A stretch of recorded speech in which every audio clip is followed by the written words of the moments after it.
Have this flight attendant, he's known as CB in these documents, and he was booked off sick in March. He was supposed to come back in the middle of April. But before then, he lives in this house along with 13 other Air Canada employees, some of whom had become alarmed about his behavior. And so they hold this kind of group meeting at the end of March to decide to kick him out of the house. Two of them write letters to a supervisor, and these letters make their way to a service manager with Air Canada, who kind of puts him for this testing. Now, the letters say, we've become worried about CB's behavior. You know, he's smoking a lot of pot. One of them says he's got a bong. Both of them say he's been making jokes about hijacking, kind of saying, hey, you know what, if I can't work at Air Canada, if they catch me, you know, smoking pot, I've always got other things I can fall back on. And, you know, there's hijacking, which he's apparently attributes to his dark sense of humor.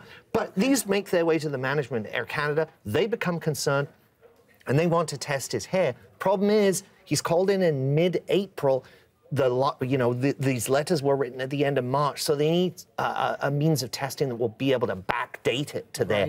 And hair testing is really the only way, they claim. Wow, okay. And so then what are the broader implications of all of this? Well, actually, the union that represents him was already challenging the idea of hair testing as this incredibly invasive, type of testing, and a means to kind of control what people are doing outside of when they're working for Air Canada. Now, the company and actually the arbitrator point out the rules for flight attendants, for cabin crew, are you're not supposed to do drugs or anything like that, basically any time when you're on duty or off duty if you could be called up for duty. And so there is still the possibility that this policy itself will be challenged. But in this instance, the arbitrator said, we have kind of, not an emergency situation, but an extraordinary situation, and says to Air Canada, you've got the right to test this follicle for now to find out, what you need to do.